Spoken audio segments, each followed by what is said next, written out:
এ বাড়িতে আমার কোনো দাম নেই। এ বাড়িতে আর থাকতে মন চায় না আমার।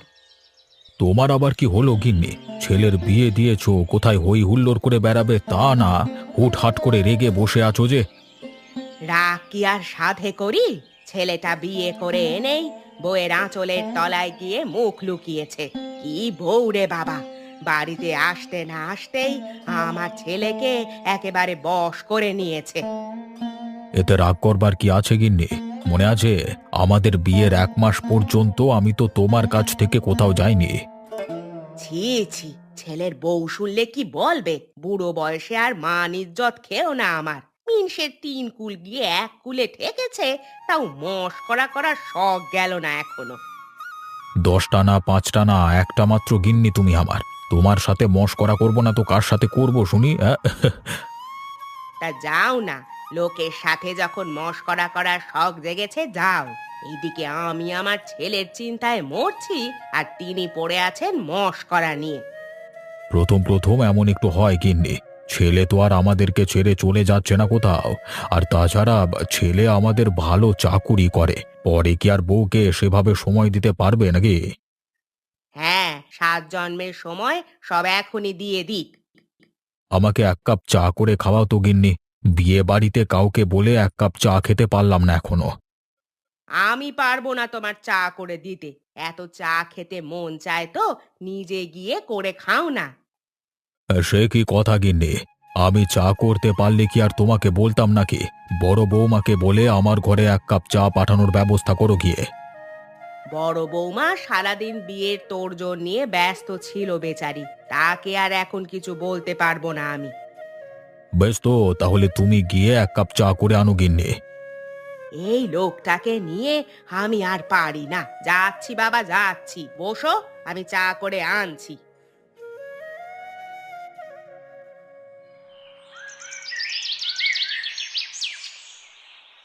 নতুন কাকি, ও নতুন কাকি, তুমি কি সুন্দর দেখতে গো। জানো, তোমাকে আমার খুব ভালো লেগেছে। তাই নাকি মামুনি? তুমিও খুব সুন্দর আর খুব মিষ্টি দেখতে। হ্যাঁ, আমি জানি তো আমি দেখতে অনেক সুন্দর, তবে তোমার মতো নই। হ্যাঁ, সত্যি তো, তুমি আমার মতো সুন্দর নও, তবে আমার থেকে অনেক বেশি সুন্দর তুমি, মা। সত্যি? তুমি সত্যি বলছো কাকিমা? হ্যাঁ মা, আমি সত্যি বলছি।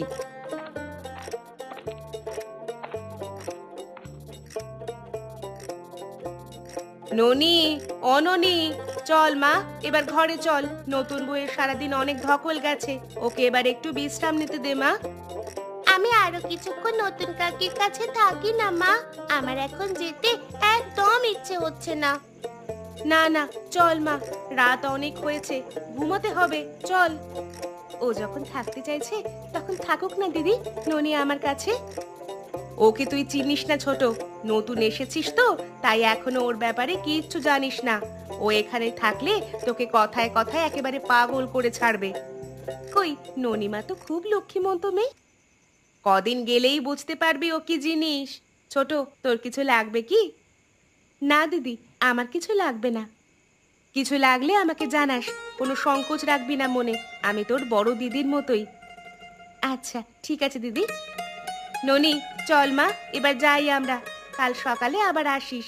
আর নতুন বউ তো এখন থেকে আমাদের বাড়িতেই থাকবে, তখন সারাদিন তুই নতুন বউয়ের সাথে থাকিস।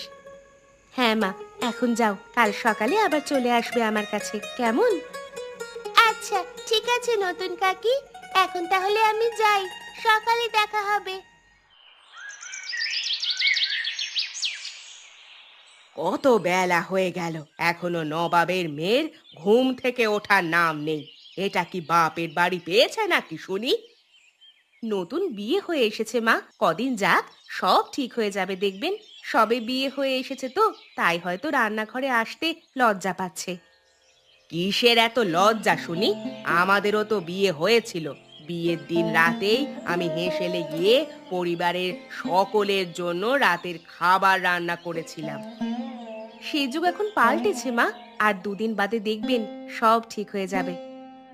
ঠিক হলেই ভালো। যে মেয়ে বিয়ের দিনই এসে বরকে হাত করে নেয়, সে যে কি সংসার করবে তা আমার বোঝা শেষ। ছোট খুব ভালো মেয়ে মা, ওর আলাপ ব্যবহার খুবই ভালো আর খুব শান্তশিষ্ট একটা মেয়ে। দুদিন যেতে দাও না, আসল রূপ দেখতে পাবে।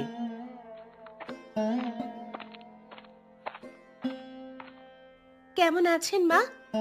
হ্যাঁ হ্যাঁ, ভালো আছি। তা তুমি আবার কষ্ট করে ঘুম থেকে উঠে রান্নাঘরে কেন এলে বৌমা?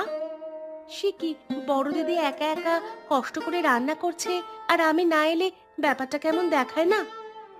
বাবা, সে জ্ঞান আছে তাহলে তোমার? আমি তো ভেবেছিলাম তুমি আজ ঘর থেকে বেরই হবে না। যাক, এসেই যখন পড়েছো, কাজে হাত লাগাও বড় বৌমার সাথে। আমি তোমার শ্বশুরকে চা দিয়ে আসি। মায়ের কথায় কিছু মনে করিস না ছোট, মা এমনই, কিন্তু ভেতর থেকে মা খুব নরম মনের মানুষ। কিছুদিন যেতে দে, দেখিস সব ঠিক হয়ে যাবে। না না দিদি, আমি কিছু মনে করিনি। মা তো আমারও মা এখন থেকে। এখন আমি কি করব বলো তো দিদি? তোকে আজ কিচ্ছু করতে হবে না বোন, তুই আমার পাশে পাশে থাক।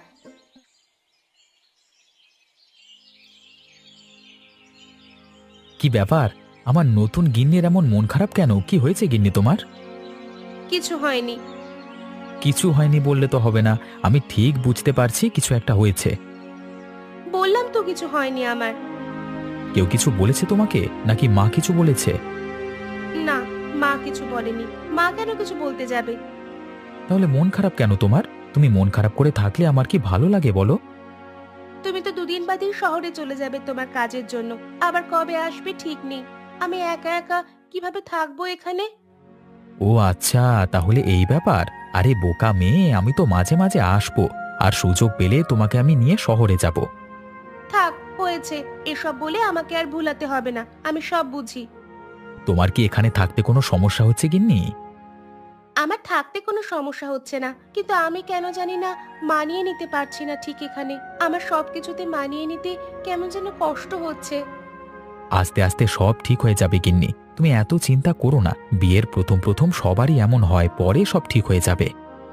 কিন্তু আমি যদি মানিয়ে নিতে না পারি তখন কি হবে গো? সেটা তখন দেখা যাবে, এখন মাথা ঠান্ডা রাখো। আচ্ছা চলো।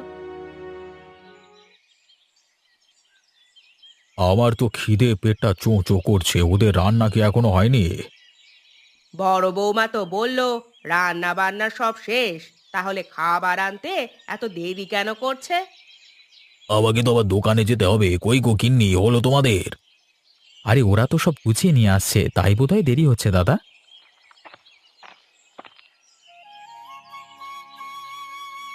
এ কি, ছোট বৌমা তুমি একা কেন?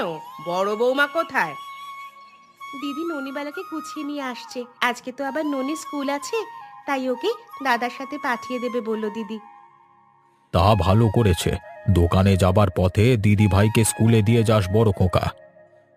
আচ্ছা ঠিক আছে বাবা, দুদিন পরই তো শীত, ভাবছি রাতে সবার জন্য শীতের পোশাক নিয়ে আসবো। আমার জন্য ভালো দেখে একটা শাল নিয়ে আসিস বাবা। গত বছরের শালটা কেমন যেন পুরনো হয়ে গেছে। আচ্ছা ঠিক আছে মা, তোমার আর বাবার জন্য দুটো শাল এনে দেব। তোমার কিছু লাগবে ছোট বউ? আগে না দাদা।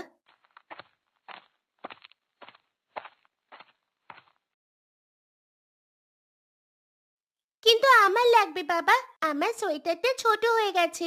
আমাকে এবারে একটা নতুন সোয়েটার কিনে দিতে হবে। ঠিক আছে মা, কিনে দেব কন। বৌদি, সবাইকে খেতে দাও, এবার খুব খিদে পেয়েছে। আর সবাইকে তো একটা কথা বলাই হয়নি। কি হয়েছে ছোট খোকা? কি বলবি তুই সবাইকে? আমি কালকে সকালেই শহরে চলে যাব আমার কাজের জন্য। আর কটা দিন থেকে গেলে তো পারতিস বাবা। না বাবা, আমার তো ছুটি শেষ হয়ে গেছে। আবার 6 মাস পরে ছুটি পেলে আবার আসবো বাবা। আচ্ছা সবাই খাওয়া শুরু করো, না হলে আমার দোকান যেতে আবার দেরি হয়ে যাবে। হ্যাঁ হ্যাঁ, শুরু করো, সবাই শুরু করো।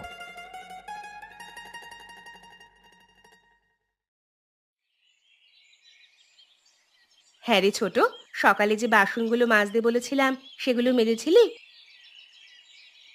কি রে, কথা বলছিস না কেন? আমাকে কিছু বলছিলে তুমি দিদি? কি হয়েছে তোর ছোট? আমি সে কখন থেকে বকে চলেছি, আর তুই কিনা এখন বলছিস আমি কিছু বলেছি কিনা? আসলে আমি না একেবারে খেয়াল করতে পারিনি গো দিদি। সকালে যে বাসনগুলো মেজে রাখতে বলেছিলাম সেগুলো কি করেছিস? না গো দিদি, আমি একেবারে বেমালুম ভুলে গিয়েছিলাম। এক্ষুনি বাসন মেজে দিচ্ছি আমি। তোর কি হয়েছে বলতো ছোট? সারাক্ষণ তুই এমন চুপচাপ থাকিস কেন? কই, না তো দিদি, আমার তো কিচ্ছু হয়নি। কিছু হয়নি বললেই হবে? সেই প্রথম থেকেই আমি খেয়াল করছি তুই খুব দুঃখী থাকিস। কি হয়েছে তোর আমাকে খুলে বল তো, আমি তোর বড় বোনের মতো। আসলে আমি এখানে সেভাবে মানিয়ে নিতে পারছি না দিদি। তার উপর ও এভাবে হুট করে চাকরিতে চলে গেল, তাই আমার মনটা একটু খারাপ। এটা নিয়ে দুঃখ পাবার কি আছে পাগলি মেয়ে? ঠাকুরপো তো কাজে গেছে, সময় সুযোগ পেলে আবার আসবে। আসলে ছোটবেলায় তো আমার বাবা মা ছিল না দিদি, মামার কাছেই আমি মানুষ হয়েছি। এখানে এসে মায়ের ভৎসনা শুনে আমার খুব দুঃখ হয়। দুঃখ করিস না বোন আমার, সবকিছুতে নিজেকে মানিয়ে নিতে পারলেই জীবন সুন্দর। চেষ্টা তো কম করছি না দিদি, তারপরেও তো মায়ের কাছে ভালো হয়ে উঠতে পারছি না। সেজন্য আমার খুব দুঃখ হয় জানো দিদি। সারাদিন এভাবে দুঃখ করলে চলবে? আস্তে আস্তে সব ঠিক হয়ে যাবে, দেখবি। তোমার কথাই যেন ঠিক হয় দিদি। দিদি, তুমি এই দিকটা দেখো, আমি বাসনগুলো মেজে আসি। আচ্ছা ঠিক আছে।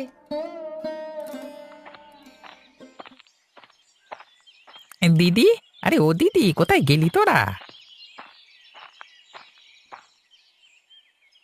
আরে কানু, যে কেমন আছিস তুই? আমি ভালো আছি জামাইবাবু। আপনারা কেমন আছেন বলুন? আমরা তো ভালোই আছি। তা হঠাৎ এতদিন পরে কি মনে করে? শুনলাম আমাদের ছোট ভাগ্নের বউ নাকি অনেক সুন্দর, তাই তো বৌমাকে আশীর্বাদ করতে চলে এলাম। তোর দিদিকে এ বাড়িতে দিয়েছিস, এর থেকে বড় আশীর্বাদ আর কি হতে পারে? কেন, কি হয়েছে জামাইবাবু? নতুন বউটাকে তো তোর দিদি জ্বালিয়ে মারে। বউটা সব সময় মন ভার করে দুঃখী হয়ে থাকে। এটা তো ভালো কথা নয়, আমি আজই দিদিকে বলবো। খবরদার, তোর দিদিকে কিচ্ছুটি বলতে যাস নে, তাহলে কিন্তু তোর দিদি কুরুক্ষেত্র বাঁধিয়ে ছাড়বে। কে এলো এই সকাল বেলায়? আরে কানু, ভাই আমার, কেমন আছিস তুই? আমি ভালো আছি দিদি, তুমি কেমন আছো? আমিও ভালো আছি রে ভাই। তা হঠাৎ এতদিন পর এলি যে? দিদির কথা বুঝি তোদের মনে পড়ে না? মনে পড়ে বলি তো এলাম দিদি। তাই এসেছিস, বেশ ভালো করেছিস। কদিন থেকে তবেই যাবি। আচ্ছা ঠিক আছে দিদি। বাইরে না দাঁড়িয়ে থেকে এখন চল, ঘরে চল বাছা। হ্যাঁ তাই চলো।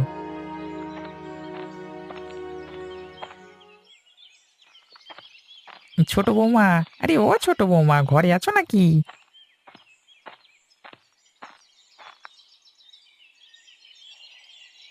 হ্যাঁ আছি। আপনি কে? আপনাকে তো ঠিক চিনলাম না। চিনবে কি করে মা?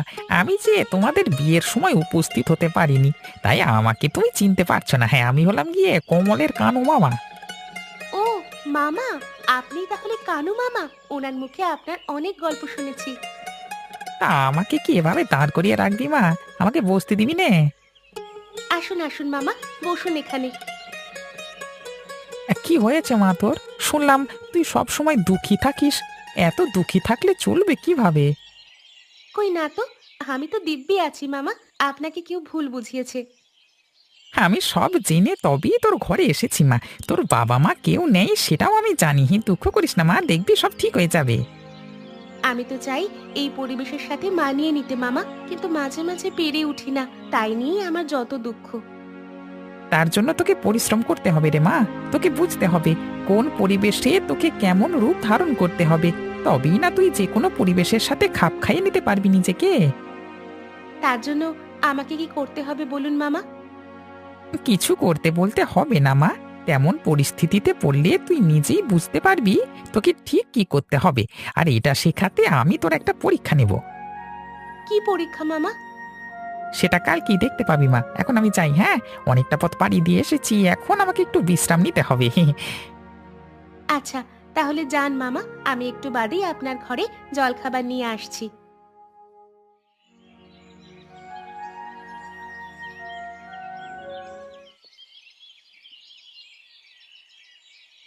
কই গো গিন্নি, তোমাদের বাকি রান্না হলো? আমার যে দোকান যেতে দেরি হয়ে যাবে আবার।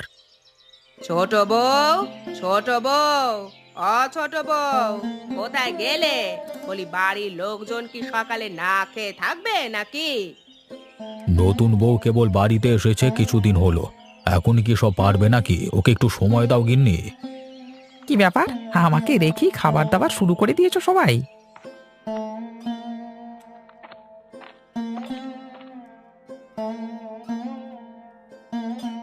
সবাইকে বসিয়ে রাখার জন্য খুবই দুঃখিত। আসলে আজকে আমি দিদির কাছ থেকে নতুন নতুন কিছু রান্না শিখছিলাম। কেন ছোট বৌমা, তোমার বাড়ি থেকে কিছু শিখিয়ে দেয়নি নাকি? গিন্নি তুমি থামবে? মেয়েটা না কদিন হলো এসেছে, এখনই তুমি শুরু করে দিয়েছো। আমি কিছু বললেই তো যত দোষ। সঙ্গের মতো দাঁড়িয়ে না থেকে সবাইকে খেতে দাও। আচ্ছা মা, আমি এক্ষুনি সবাইকে খেতে দিচ্ছি। বড় বৌমা, আমার ননি দিদি ভাই কোথায়? আজকে স্কুলে যাবে না? না বাবা, আজকে স্কুল নেই, ঘুমিয়ে আছে বলে আর ডাকিনি। তা বেশ ভালোই করেছো। হ্যাঁ, আজকে আমি অতিথি মুরগি এবং অতিথি পাখি ধরতে যাব ও পাড়ার চলন বিলে। বেশ, তাহলে তো বেশ ভালো হবে। অতিথি মুরগি ও পাখির মাংস খেতে বেশ ভালো লাগে আমার। সে কেউ, তবে এগুলো কিছুদিন ছোট বৌমা লালন পালন করবে, তারপরে খাবে আর কি। হ্যাঁ, কেন কেন? তার একটা কারণ আছে, সেটা আমি তোমাকে পরে বুঝিয়ে বলবো। সে হবে ক্ষণ, এখন সবাই নিজেদের খাওয়ায় মনোযোগ দাও দেখি। কাল থেকে এসে এখনো একটা দানাও মুখে তুললি না তোরা। এমন ভাবে চলতে থাকলে তো তোরা আর বাঁচবি না রে।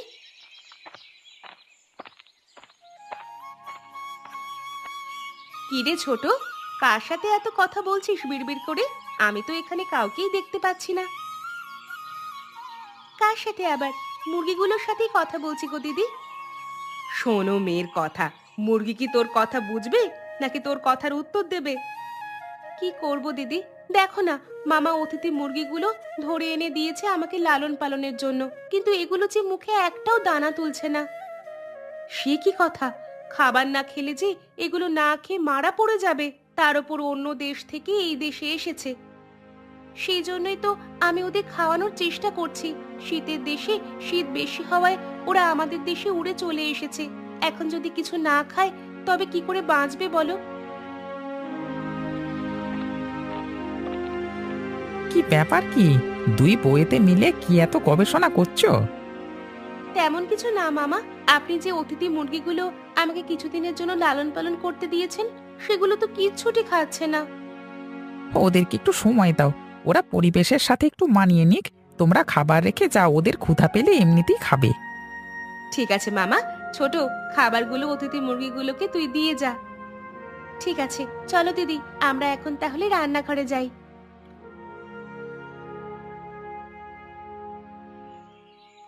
এখন তো আর খাঁচায়ও রাখতে হয় না। তোরা এই বাড়ি ছেড়ে কোথাও যাস না। উঠতে ভুলে গেছিস নাকি তোরা?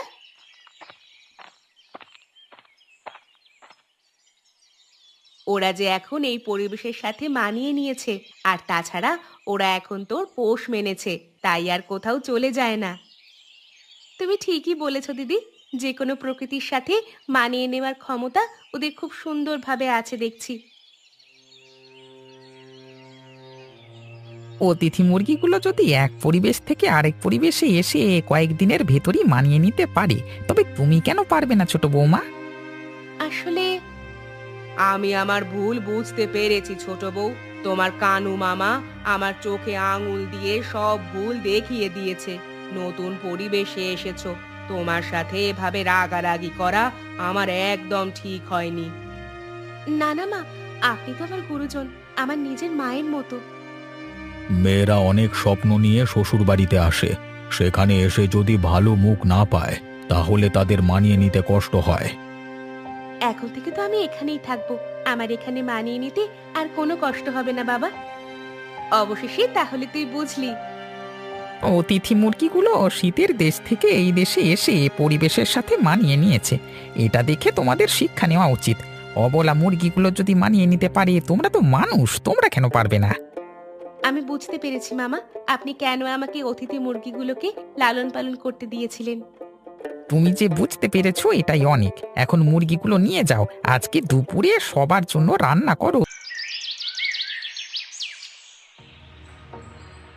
আরে নতুন বিয়ে হয়েছে আমাদের, তুমি এরকম সবসময় মুখ গোমরা করে থাকো কেন বলো তো? বিয়ে করে আসার আগে খেয়াল ছিল না যে বউয়ের মন রেখে চলতে হয়? কি মন রেখে চলিনি তোমার? কি চাও তুমি আমার থেকে? নতুন তো একটা ঢপের চাকরি জোগাড় করেইছো, তাতে সংসারের অভাব তো যাচ্ছে না। আমি যে এরকম ভাবে গরিবের মতো ঘর চালাতে পারি না, সেটা কি তোমার আগে জানা ছিল না? কিন্তু সব সংসারই তো ছোটখাটো অনটন অভাব লেগেই থাকে। দু চারটে মানুষ একসাথে থাকলে সুখ দুঃখ সবকিছু তো থাকবেই, তাতে কিরকম অশান্তি করলে চলে? আমার আর ভালো লাগছে না তোমার সাথে। তুমি কোনো দিন বুঝতে পারো না আমায়, আর পারবেও না, সেটা আমি বুঝে গেছি। এরকম বলো না, এরকম বললে তো খারাপ লাগে বলো আমার। যেটা সত্যি সেটা শুনলে যদি খারাপ লাগে, তাহলে আমার কিচ্ছু করার নেই। তুমি কি চাও বলো তো? তুমি পরিষ্কার করে বলো আমাকে তুমি কি চাও। তুমি যা চাও আমি তোমার জন্য সবকিছু করতে রাজি আছি, বিশ্বাস করো। কারণ তুমি আমার সবকিছু। তুমি যদি ভালো না থাকো আমার কিছুই ভালো লাগে না, বিশ্বাস করো।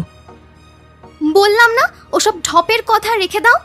আগে ভালো টাকা রোজগার করে ভালো মন্দ খাবার কিনে এনে, ভালো জামা কাপড় কিনে এনে একটা ভালো জীবন কাটানোর ব্যবস্থা করে তারপর মুখে বড় বড় কথা বলবে। যার পকেটে পয়সা নেই তার মুখে না ভালোবাসার কথা মানায় না, আর এটাই বাস্তব। ঠিক আছে, তুমি যদি তাই চাও আমি তোমার জন্য তাই করব। আমি খুব চেষ্টা করে বেশি রোজগার করবার চেষ্টা করব তোমাকে খুশি করবার জন্য। দেখা যাবে তোমার মুরত কত দূর।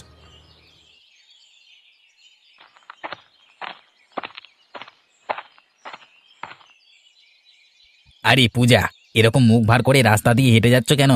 আরে জানো তো জীবনটা আনন্দ করে বেঁচে নিতে হয়। একটাই তো জীবন, এরকম মুখ হাঁড়ি করে থাকলে কি চলে?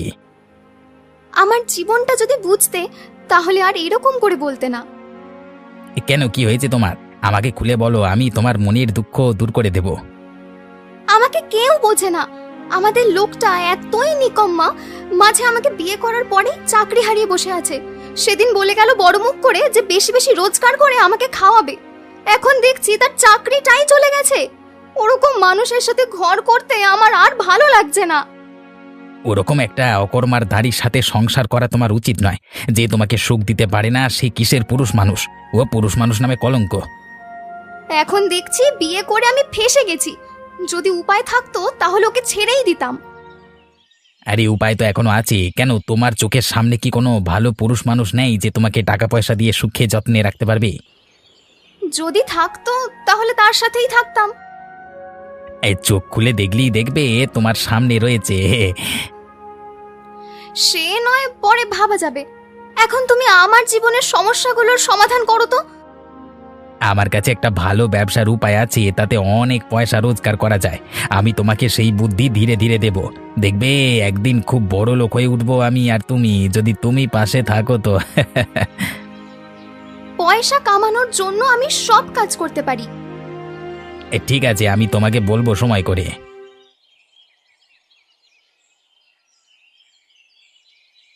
লজ্জা করে না তোমার? মূর্খ লোক একটা। আমাকে গালি দিচ্ছ কেন? গালাগালি দেব না তো কি মাথায় করে রাখবো তোমাকে? সেদিন বললে বড় বড় কথা যে চাকরি করে পয়সা আনবে, আর এদিকে চাকরিটাই হারিয়ে বসে আছো। আমি কি চাকরিটা আমার নিজের ইচ্ছে হারিয়েছি বলো? যদি চাকরি চলে যায়, ছাঁটাই করে দেয়, তাহলে আমি কি করতে পারি? সেটাই তো বলছি, তোমার পয়সা রোজগার করার কোনো মুরদ নেই। আসলে তুমি একটা পুরুষ নামের বড়সড় কলঙ্ক। আচ্ছা তুমি বলো আমি কি করতে পারি, তাহলে আমি সেই কাজই করব। আমার কাছে একটা পয়সা রোজগার করার ভালো বুদ্ধি আছে। সেই বুদ্ধিতে তোমাকে চলতে হবে, তাহলে অনেক টাকা রোজগার করতে পারবে। কিন্তু আমি একজন শিক্ষিত বুদ্ধিমান ছেলে, আমি কোনো খারাপ পথে তো আর চলতে পারবো না। তোমাকে আগেও বলেছি আর এখন আবার বলছি, যার পকেটে পয়সা নেই তার মুখে না এসব নীতিবোধ আদর্শের কথা একদম মানায় না। কিন্তু আদর্শটাই তো আমার জীবনের সব। তোমার এই আদর্শ তোমার পেছনেই গুজে রাখো। যেদিন সব আদর্শ তোমার পেছনে চলে যাবে না, সেদিন বুঝতে পারবে। আমি পয়সা বুঝি আর আমি জীবনটাকে বাঁচাও বুঝি। তোমার মতো ওরকম মেদামারা হয়ে থাকতে আমি একদম ভালোবাসি না। এই কথাটা পরিষ্কার করে কান খুলে শুনে রাখো আজকে। খগেন, তোমাকে যে ব্যবসাটার কথা বলেছিলাম সেই ব্যবসাটা এবার থেকে শুরু করে দিতে হবে। হ্যাঁ, আর বেশি দেরি করা উচিত হবে না। এখন না শুরু করলে আবার কবে শুরু করব আমরা? দেখো, এখানে সবাই চিংড়ি মাছ খাওয়ার জন্য পাগল, অথচ নদীতে ভালো চিংড়ি মাছ পাওয়া যায় না। আমি এমন একটা রাসায়নিক জানি যে রাসায়নিক দিয়ে নকল চিংড়ি মাছ তৈরি করা যায়, আর সেই চিংড়ি মাছ ভীষণ সস্তা। সেই চিংড়িকে দেখতে একেবারে আসল চিংড়ির মতো এবং স্বাদও আসল চিংড়ির মতোই। এই ব্যবসাটা আমরা শুরু করে দিতে পারলে আমাদের আর টাকার অভাব থাকবে না। তাহলে আপনারই পরিত্যক্ত ভেরির জমিটাতেই ব্যবসাটা শুরু করে দেওয়া যাক। হ্যাঁ, আমি শুধুমাত্র আমার ভেরিটাই দিতে পারবো, কিন্তু ব্যবসাতে আসল মালিকের নাম থাকবে তোমার। দেখো, পরিষ্কার কথা, তুমি যদি কখনো ফেঁসে যাও আমি তোমাকে বাঁচাতে পারবো, কিন্তু আমি যদি একবার ফেঁসে যাই তাহলে আর বাঁচানোর মতো লোক কেউ থাকবে না। আপনি যে আমাকে বাঁচিয়ে নেবেন সেই বিশ্বাস আমার আছে। আপনি যা বলবেন সেইভাবেই আমি ব্যবসা এগিয়ে নিয়ে যাব। ঠিক আছে, তাহলে কালকে থেকেই জায়গা জমি পরিষ্কার করে কাজটা শুরু করে দাও। ঠিক আছে, তবে এই ব্যবসাতে আরও বুদ্ধিমতী একজনকে আমি নিয়ে আসার কথা ভাবছি। কে সে? ঘরের সূত্র বিভীষণ, এই গ্রামের সবচেয়ে সৎ ব্যক্তি ঘরের বৌমা। সব থেকে সৎ ব্যক্তির ঘরের লোক যখন আমাদের মতো জুয়াচুরির ব্যবসায় যুক্ত থাকবে তখন আর কেউ আমাদের বিরুদ্ধে প্রতিবাদ করতে পারবে না। তাই আমি ওর মাথা খাইয়ে আমাদের ব্যবসায় আনবার চেষ্টা করছি টাকার লোভ দেখিয়ে। বেশ বেশ, তাই হোক। পূজা, একটা কথা বলি তোমাকে। হ্যাঁ, বলো না, কি বলবে? তুমি হয়তো আমাকে ভরসা বা বিশ্বাস কোনোটাই করো না। এরকম কথা কেন বলছো তুমি? আমার মনে হলো তাই বললাম।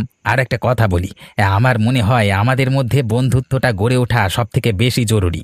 আমাদের মধ্যে যদি বন্ধুত্ব গড়ে ওঠে তাহলে কিন্তু আমরা পরস্পরের উপর ভরসা বা বিশ্বাস করতে পারবো, এবং সেখান থেকে আমাদের ভবিষ্যতের পরিকল্পনাগুলো করা অনেক সহজ হবে।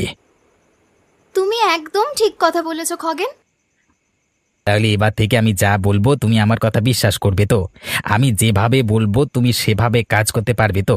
একজন বন্ধু কিন্তু আরেকজন বন্ধুর উপরে চোখ বন্ধ করে ভরসা করে। তোমার উপর যদি আমি ভরসা নাই করতাম তাহলে কি আর তোমার কথায় উঠতাম বসতাম? তোমাকে আমি পুরো ভরসা করি। তুমি যেভাবে বলবে আমি সেভাবেই কাজ করব। আমার এখন সব থেকে বড় দায়িত্ব হচ্ছে তোমাকে তোমার জীবন থেকে মুক্ত করা। সত্যি গো, আমি একটা আশ্রয় চাই যেখানে গিয়ে ভরসা করে আমি ওই পলাশের মতো লোকটাকে ছাড়তে পারি। তুমি আমার উপর ভরসা করে থাকো, আমার হাত ধরে থাকো, দেখবে আমি তোমার নৌকা ঠিক পার করে দেবো, বুঝলে?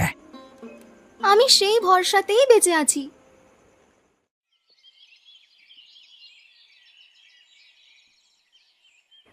যেমন নিকর্মা বাবা, তার ছেলেও তেমনই নিকর্মা। দুটোই জুটেছে আমার কপালে। অকাল কুষ্মাণ্ড কোথাকারের।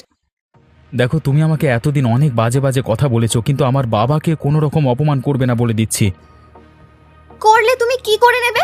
তোমার কোনো রকম কিছু করার ক্ষমতা আছে? পুরুষ মানুষ তুমি। তুমি কিন্তু আমার বাবার সামনে আমাকে অপমান করছো। আর তুমি যে গোপনে গোপনে ওই মানে খগেন নামের লোকটার সাথে বন্ধুত্ব করছো, তুমি কি ভাবছো আমি জানি না? তুমি ভদ্র ঘরের মেয়ে বৌমা, তোমার মুখে এরকম খারাপ কথা খারাপ কাজ মানায় না।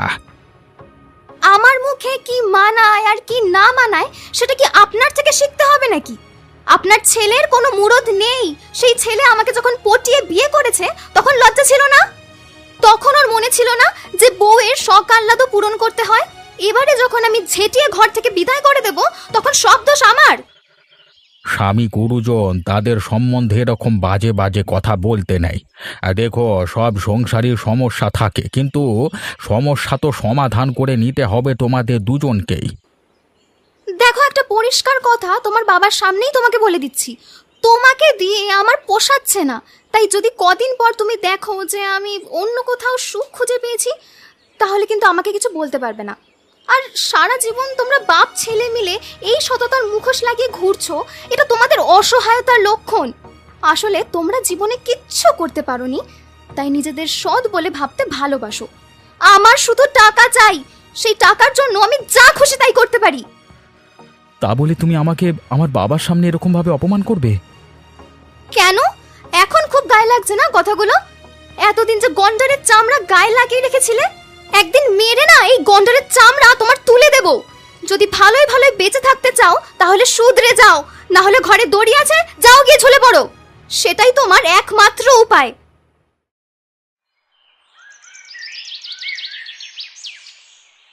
হায় হায় গো, আমার কি বড় ক্ষতি হয়ে গেল। আমার জীবনের একমাত্র শেষ সম্বলটা শেষ পর্যন্ত কিনা আমাকে ছেড়ে চলে গেল এভাবে। জীবনের এই শেষ বেলায় এসে আমার জন্য এত কষ্ট লিখে রেখেছিল ওপরওয়ালা।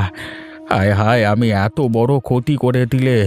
আমি তো জ্ঞান তো কোনোদিন কারোর ক্ষতি চাইনি, তাহলে কেন আমার এত বড় সর্বনাশ হলো? এ কি হরিপদবাবু, এভাবে মাথা চাপড়ে খাচ্ছেন কেন আপনি? কি হয়েছে কি আপনার? হায় গো, আমার ভালো ছেলে পলাশটা আজকে আত্মহত্যা করেছে। এ কি যাতা কথা বলছেন হরিপদবাবু? এই পলাশের মতো ছেলে কিনা শেষ পর্যন্ত আত্মহত্যা করলো? এটা কি কখনো হতে পারে? সাংসারিক অশান্তি গো। বৌমা পূজার সাথে ওর সম্বন্ধটা শেষ পর্যন্ত ভালো ছিল না।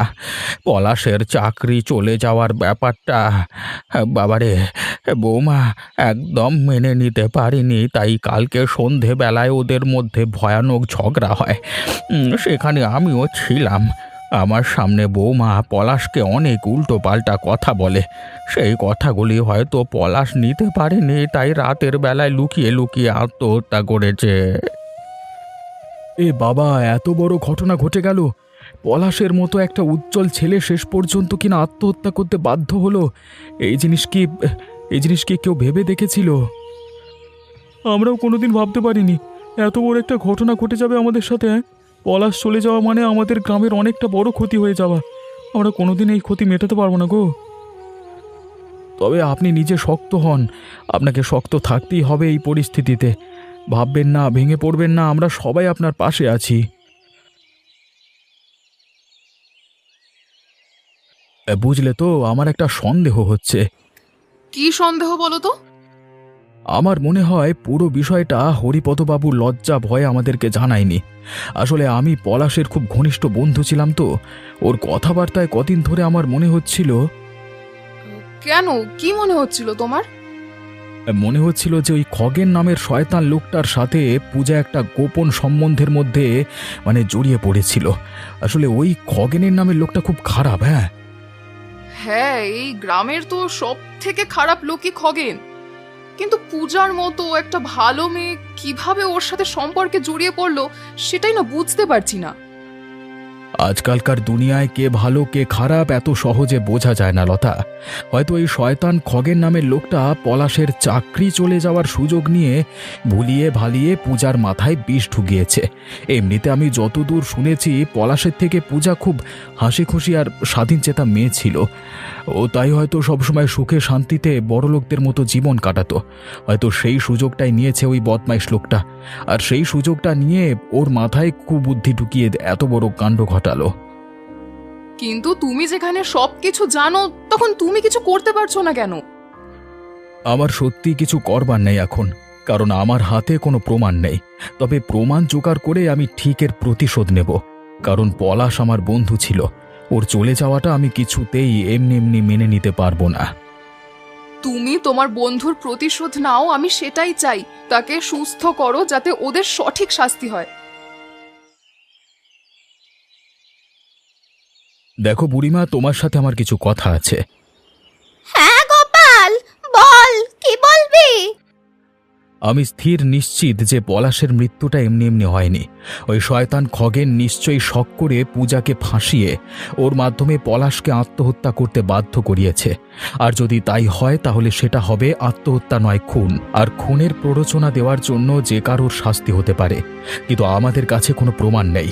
তোমার সাথে এই গ্রামের সবার খুব ভালো সম্বন্ধ আছে, তাই আমি চাই তুমি এ ব্যাপারে তদন্ত করা শুরু করো। তুমি আর আমি তদন্ত করে পলাশকে ন্যায় বিচার দিতেই হবে আমাদের। ঠিক বলেছিস, আমাদের দুজনকে একসাথে কাজ করতেই হবে। পলাশের মৃত্যুটা আমিও ঠিক মেনে নিতে পারছি না। সব থেকে বড় কথা, হরিপদবাবুর মুখের দিকে চাওয়া যায় না। একমাত্র ছেলেকে হারিয়ে লোকটার জীবনে যা অবস্থা হলো যেন চোখে দেখা যায় না। একমাত্র বাপ মায়েরাই বোঝে তাদের সন্তানকে হারানোর কষ্টটা। তাহলে কিন্তু আমাদের একজোট হয়ে কাজটা করতেই হবে। তুই কিছু ভাবিস না, যারা পরিকল্পনা করে বুড়ো বাপের থেকে তার একমাত্র ছেলেকে সরিয়ে দিয়েছে তারা কেউ রেহাই পাবে না। আমি বেঁচে থাকতে ওদের বিরুদ্ধে আমি সব প্রমাণ বার করবই। এই জন্যই তোমাকে এত ভালোবাসি বুড়িমা। চলো এবার থেকে আমরা তাহলে সেই কাজে লেগে পড়ি। হ্যাঁ একদম, কাল থেকেই তাহলে কাজ শুরু করা যাক। ওকে বলেছিলাম না তোমার জীবনের সব দুঃখ দূর করে দেব। আমাদের নতুন ব্যবসায় মুনাফা হয়ে কেমন লাগছে তোমার?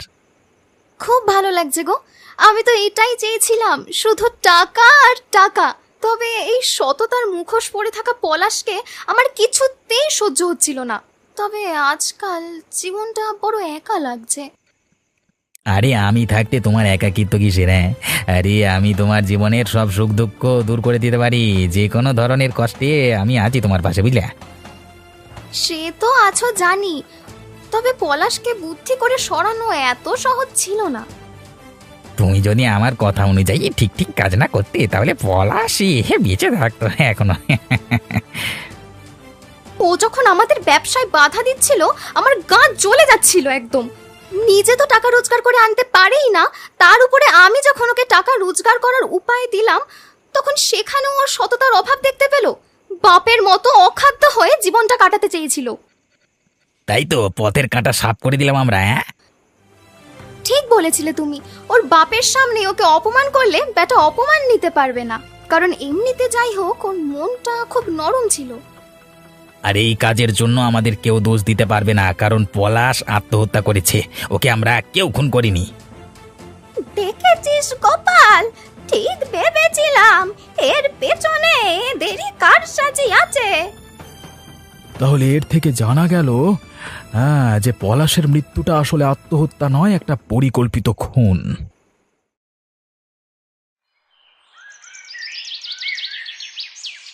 গোপাল, তুমি যখন আজকে গোপনে আমার সাথে দেখাই করতে এসেছো তখন একটা কথা বলি তোমাকে।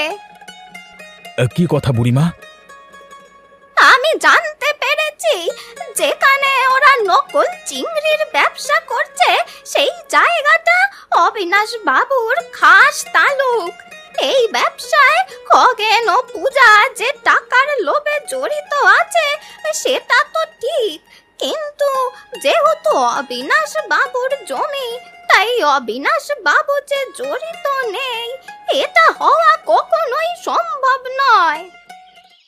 তোমার কথা যদি সত্যি হয় তাহলে তো খগেন আর পূজা শুধুমাত্র অবিনাশবাবুর সাকরেদ, আসল মাল তো অবিনাশবাবু নিজে। তাহলে অবিনাশবাবুকে যতক্ষণ না শাস্তি দেওয়া যাচ্ছে এই অপরাধ কোনোদিন বন্ধ করা যাবে না।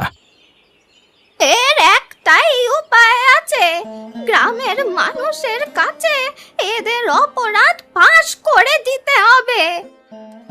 গ্রামের মানুষ যতক্ষণ না নিজেদের হাতে বিচারের ব্যবস্থা নেবে ততক্ষণ এদের কোনো উপায় হবে না।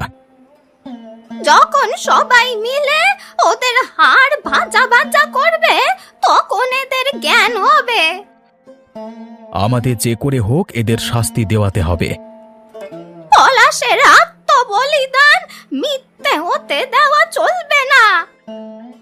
ঠিক বলেছ বুড়িমা, আমি এখনো আমার প্রিয় বন্ধুর মৃত্যু ভুলতে পারিনি। আর আজকে ওরা কিনা স্বীকার করলো যে এই ব্যবসার জন্য শুধুমাত্র কটা টাকার লোভে ওরা একটা মানুষকে ভাবে মেরে ফেললো। আমি শুধু সেটাই ভাবছি, এরা মানুষ নাকি পিশাচ? শুধুমাত্র একজন পিশাচই পারে এরকম ঘৃণ্য অপরাধ করতে। সেই অপরাধের সাজা ওরা খুব তাড়াতাড়ি পাবে। একে ধরে তোমরা বেশ করে মারো। আমি নিজে কানে শুনে এসেছি খগেন আর পূজা দুজনে মিলে গ্রামে ওই রাসায়নিক চিংড়ির ব্যবসা করে টাকা কামাচ্ছে। আর আমাদের সৎ ছেলে পলাশ যখন ওদেরকে এই খারাপ কাজে বাধা দিয়েছিল তখন ওরা চিটিংবাজি করে পলাশকে আত্মহত্যার প্ররোচনা দিয়ে মেরে ফেলেছে। মার বেটা খগেনকে মার, মেরে শেষ করে দে। ওরে বাবা গো, আমাকে বেরো না। এই আমার যত না দোষ তার থেকে বেশি পূজার দোষ। পূজা উস্কে ওর বরের মাতাকে হত্যা করেছে। আমাকে বুদ্ধি দিয়েছিল খগেন, যত দোষ সব ওই খগেনের। তোমরা প্রত্যেকে নিজেকে সাধু সাজানোর চেষ্টা করলেও আসলে কেউ সাধু নয়। তোমরা দুজনেই সমান অপরাধী। আর পূজা, তুমি সব থেকে বেশি অপরাধী, কারণ তোমার একজনের সাথে বিয়ে হবার পরেও তুমি তুমি এইভাবে একটা মানুষকে শেষ করার জন্য প্ররোচনা দিলে। আর আমরা কেউ তোমাকে ক্ষমা করব না। এই আরে মার রেখে মা ঠ্যাঙা। ওরে বাবা গো, ছেড়ে দাও আমাকে, আমাকে আর মেরো না। আমি একজন মেয়ে, আমি এত কষ্ট সহ্য করতে পারছি না। আমাকে ছেড়ে দাও, আমি মরে যাচ্ছি। এই তোমাদের দুটো পায়ে পড়ি, এবার ছেড়ে দাও, বেরো না।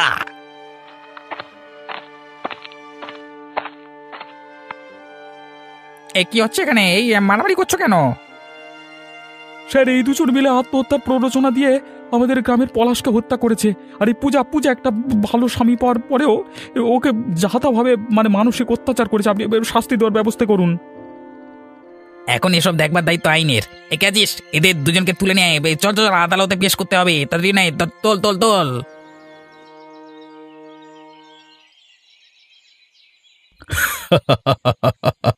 ওপরওয়ালা আমার উপর বিশেষ সদয়। আমার এত বড় ব্যবসা দাঁড় করাতে যে খগেন এবং পূজা জীবনপাত করলো, তারা এখন জেলে।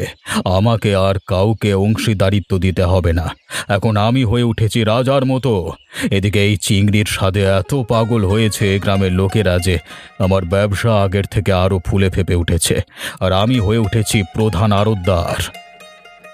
অবিনাশবাবু, আমরা কোনোদিন ভাবতে পারিনি যে আপনার চিংড়ির এত স্বাদ হবে। হ্যাঁ, লোকে অবশ্য বলে আপনার চিংড়ি নাকি আসল চিংড়ি নয়, রাসায়নিক সার দিয়ে বানানো। তাতে আমাদের কিছু যায় আসে না। আমাদের চাই ভালো স্বাদ, সেই স্বাদ আসল চিংড়িতেও নেই। তাই আমরা কখনো প্রাণ থাকতে আপনার ব্যবসা বন্ধ হতে দেব না। আরে তোমরা পাশে আছো সেটাই তো আমার ভরসা ভাইরা। আরে অনেক খারাপ লোক আমাকে অনেক খারাপ কথা বলেছে, কিন্তু এই যে তোমরা আমাকে এমন ভালোবাসা দিয়েছো তাতেই আমি আপ্লুত।